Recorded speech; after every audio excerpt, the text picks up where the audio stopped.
കുടുംബത്തിലുള്ളവർ തമ്മിൽ കല്യാണം കഴിക്കുന്നത് നമ്മുടെ സൗത്ത് ഇന്ത്യയിൽ കോമൺ ആണ് അല്ലേ? സ്വത്ത് വിഭജിച്ചു പോകാതെ ഇരിക്കുക, ബന്ധങ്ങൾ ദൃഢമാക്കുക, കുടുംബ മഹിമ നിലനിർത്തുക എന്നിവയാണ് കാരണവന്മാർ ഇതിന് കണ്ടുപിടിച്ചിട്ടുള്ള കാരണങ്ങൾ. അതിനായിട്ട് കുഞ്ഞുങ്ങൾ ജനിക്കുമ്പോൾ തന്നെ ഇന്നയാൾ ഇന്നയാളുമായിട്ട് ചേരേണ്ടത് എന്ന് കാരണവന്മാർ തീരുമാനിക്കും. പല കുട്ടികൾ കേട്ട് വളരുന്നതും ഇത് തന്നെ ആയിരിക്കും. അപ്പോൾ എന്ത് സംഭവിക്കും? മറ്റൊരു വ്യക്തിയുടെ ക്യാരക്ടറോ സ്വഭാവമോ ഒന്നും അറിയില്ലെങ്കിൽ പോലും ചില കുഞ്ഞുങ്ങളുടെ മനസ്സിൽ ആ ഒരു ഇഷ്ടം ഡെവലപ്പ് ചെയ്യുന്നു.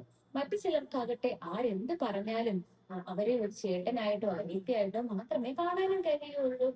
പിന്നെ ഇത്തരം കാര്യങ്ങളൊക്കെ മറ്റൊരാൾ പറഞ്ഞു കൊടുത്തു തോന്നുന്ന ഒരു കാര്യമല്ല. ഓരോ വ്യക്തിക്കും അവരുടേതായ കാലത്ത് ആ ഒരു പ്രായത്തിൽ സ്വന്തമായി തോന്നേണ്ട കാര്യങ്ങളാണ് അല്ലേ?